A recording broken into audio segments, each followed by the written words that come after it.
Qui m'intéresse maintenant, donc, comme vous l'avez dit, porte sur le projet scientifique culturel du nouvel établissement, donc, qui regroupe le musée d'art et d'industrie et le musée de la mine. Alors, en lisant ce projet scientifique et culturel, on voit que la nouvelle scénographie met en avant plus de numérique et c'est une bonne chose.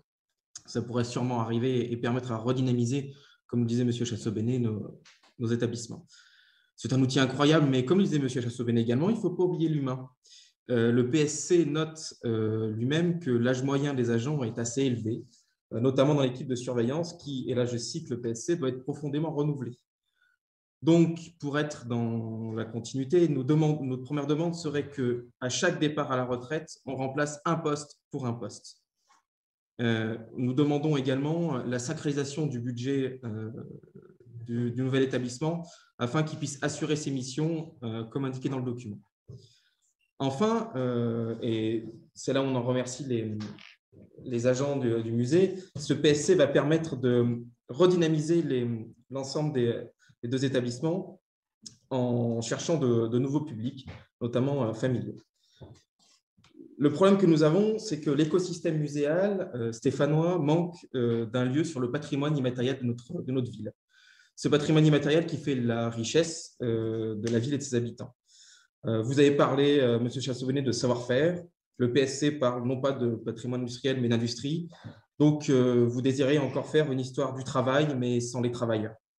On avait un premier espoir avec l'arrivée des collections du musée du Vieux-Saint-Étienne dans les collections du musée d'art et d'industrie. Malheureusement, comme ces collections sont en cours de récolement, elles n'ont pas été valorisées pour l'instant à ce que nous attendions. Donc, première déception. Seconde déception, le Centre d'interprétation d'architecture et du patrimoine. Alors, nous sommes heureux cette année d'en avoir enfin des nouvelles.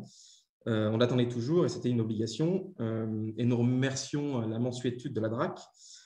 Donc, cette maison, a priori, du patrimoine et des lettres, encore, pour nous, un espoir déçu. Vous auriez pu y intégrer le patrimoine immatériel. Monsieur Perriot, par cette politique muséale, vous occultez la mémoire des Stéphanois. Vous occultez la mémoire des migrations, vous occultez la mémoire des ouvriers, vous occultez la mémoire des gens du commun. Vous leur préférez les grands hommes, ce qui est une tradition dans votre famille politique, une tradition historiographique. Vous préférez faire les expositions sur De Gaulle, et nous aimerions voir dans notre ville enfin une exposition sur la vie des Stéphanois. Quand aurons-nous un lieu dédié à la mémoire stéphanoise, à la grandeur de notre ville et à ce qui fait les Stéphanois, à leur chaleur? Nous n'avons malheureusement aucun espoir là-dessus.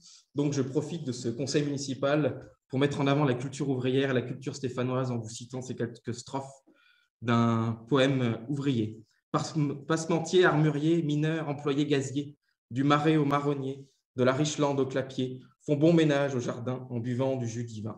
Je vous remercie.